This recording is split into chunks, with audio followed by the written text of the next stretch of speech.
Assalamu alaikum wa rahmatullahi wa barakatuh. Brothers and sisters, welcome to another episode of Sapient Thoughts. In these episodes, we discuss theo-philosophical issues. We give replies and responses to contentions that are raised about Islam, and we provide and put forth a robust case for Islam itself. Now, we have been going through a series on the topic of worldview and the fitrah. And in the last series, we had discussed the concept of what a worldview is, or the definition of a worldview. We also spoke about how every single person has a worldview, and we compared it to languages, we compared it to a direction, and we stated that based on one's worldview, a person would come to certain conclusions, and it would be based upon how they view the world.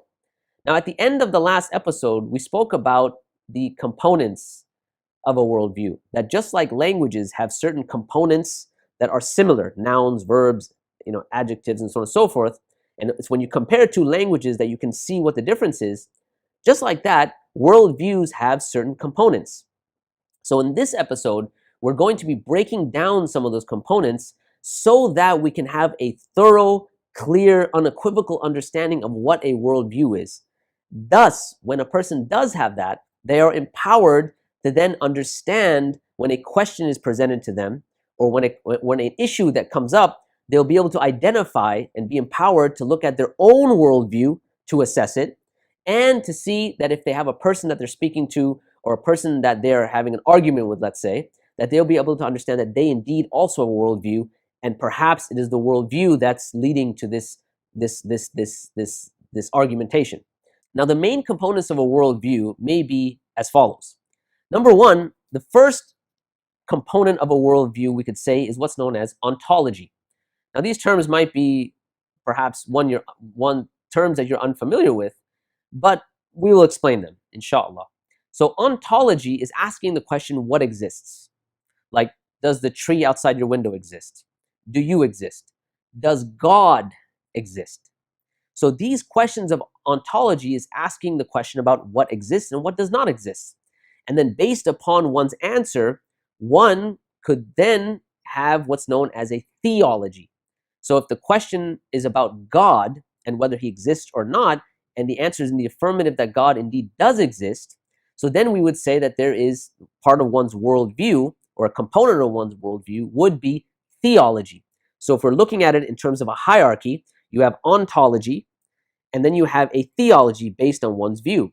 A theology is then, if we've now, let's say we are looking at a worldview and we're saying that we believe that God does exist, a theology is asking the question then, who is God?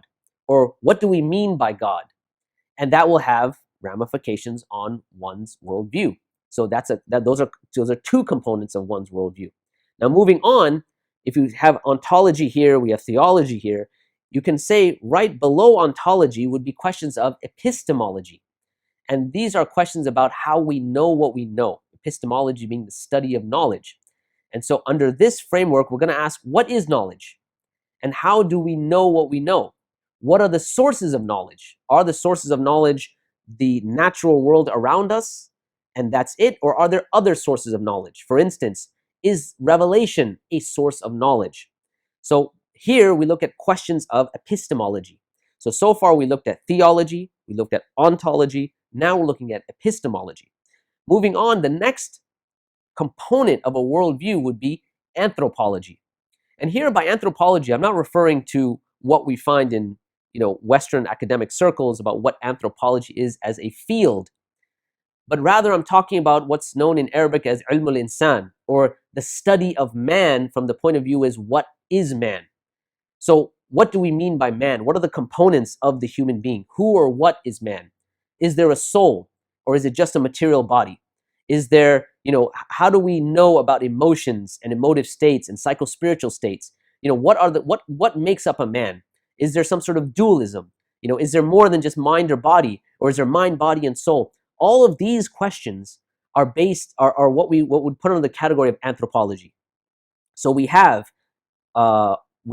ontology, We have related to that a theology, which we would put above that if we're talking about God, because then that has ramifications all the way down.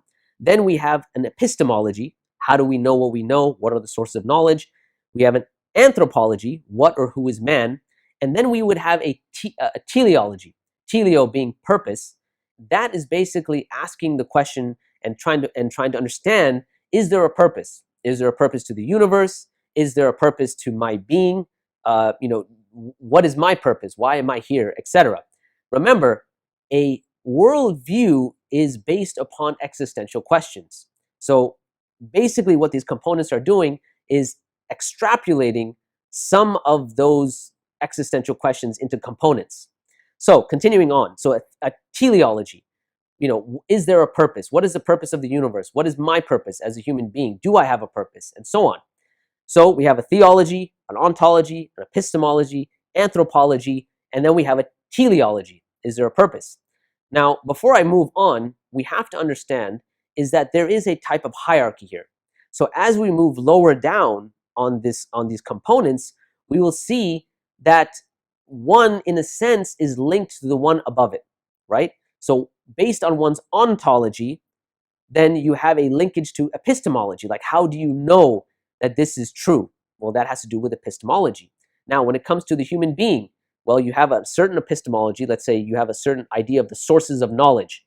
If the answer to the question of the sources of knowledge is that our sources of knowledge are only the material world around us, then the answer to the question of anthropology, who or what is man, is going to be based on that epistemology. For instance, if the idea is that the only source of knowledge is the natural world, then can we really say that the human being has a soul?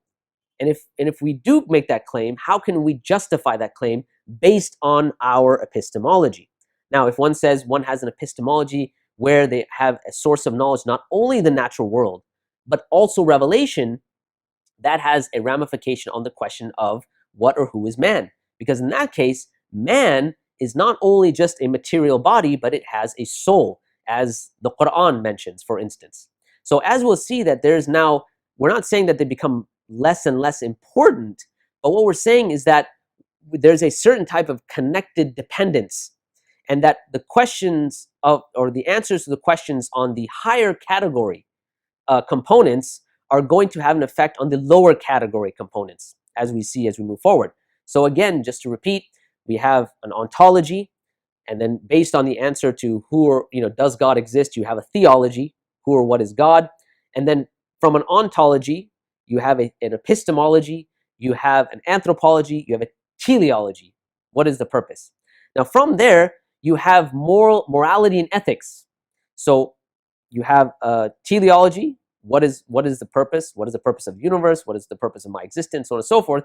Then you have morality and ethics, and notice that morality and ethics comes all the way much lower, and so it's a lower level, not in terms of, let's say, importance. Of course, everything is important in our components, in our list of components. So notice where it falls in this hierarchy that we have. So this component of a worldview, in other words, morality and ethics, this is asking questions about what is right and what is wrong, what is moral, what is immoral, what is ethical, what is not ethical, what is unethical, and so on. And so again, this is going to be dependent upon other components as well. So for instance, one's teleology, one's idea, that component of a worldview dictates that one understands that their purpose has to do with worshiping God alone, and that worship entails doing righteous deeds, and that a person would be held accountable for those deeds, that being the teleology. Then when it comes to ethics and morals, this would mean that their ethics and morals are determined not only by, let's say, what they deem to be just and unjust, but then it's deemed by, for instance, what is their purpose?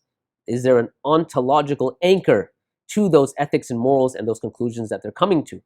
So we find that is morality and ethics. Now, one level down, you have morality and ethics, then you have law and politics. Now notice, where does law and politics fall in these components? It goes all the way down to the bottom. You're coming, you have ontology, then based on, related to that is theology. Then you have epistemology, you have anthropology, you have teleology, then you have morality and ethics, and then you have law and politics. And this is asking the question, what is just law? What is an appropriate political system or appropriate political entity?